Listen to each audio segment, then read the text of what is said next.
안에서 내수 시장 가지고 살 수는 없는 나라거든요. 그렇죠. 그러니까 우리도 수출을 적극적으로 해야 되고 그런 상황에서라면 통상 환경이 어떤 식으로 만들어지느냐가 되게 중요한데 네. 트럼프가 관세라는 잣대를 이제 전 세계에 던져버렸으니까 이 관세 협상 잘 끝나야죠. 네.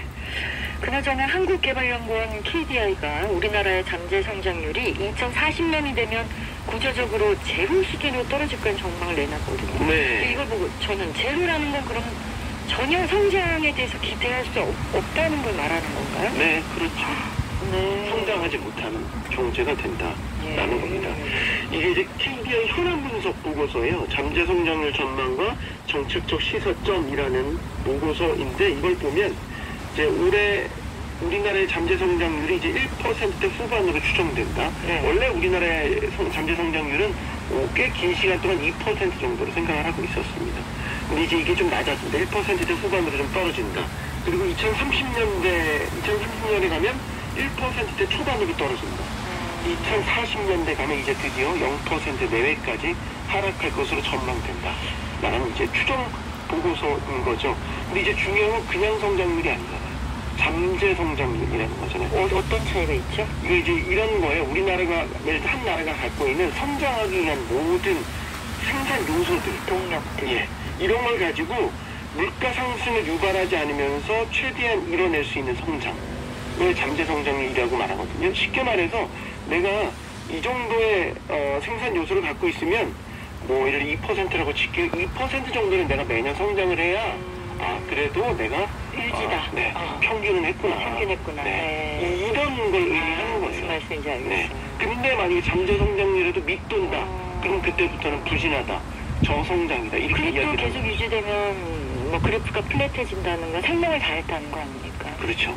아예 뭐라 해야 될까. 일본과 같은 장기 불황에 빠질 수도 있는 이제 이런 것들 우리가 걱정을 해야 된다. 그럼 왜 제로 수준으로 떨어질 거라고 원인이 있으니까 그렇게 네. 예상을 했잖아요. 가장 큰 이유는 저출산 고령화를 딱 꼽았어요. 저출산 고령화에 따른 생산성 하락. 네. 이걸 지목을 했어요. 그러니까 2008년에 글로벌 금융위기라는 큰 경제 위기가 있었는데 그게 끝나고 나서는 전반적으로 우리가 생산성 증가세가 좀 둔화되는 이런 모습을 나타냈고 이에 따라서 경제 성장률이 좀 하락을 했는데 네. 최근에는 이런 생산성 증가세가 좀 둔화된 것에 더해서 노동 투입 증가세까지 둔화됐다라는 분석을 내놓은 거죠. 그래서 이 노동 투입 증가세가 둔화됐다라는 건 노동력이 점차 부족해지는 이런 추세라는 거예요. 통계청이 내놓은 작년 인구 추계를 보면요, 우리가 생산이 가능한 연령들이 있어요. 예를 들어서 20세부터 한 60세 되기 전까지 생산 가능 연령 인구 비중이 70%대 초반을 유지해 왔었는데 올해 이게 깨져요. 69.5%로 떨어질 거라고 봤고 2050년은 이게 더 낮아져서 50%대 초반대까지 떨어질 거라고 추정을 하고 있어요.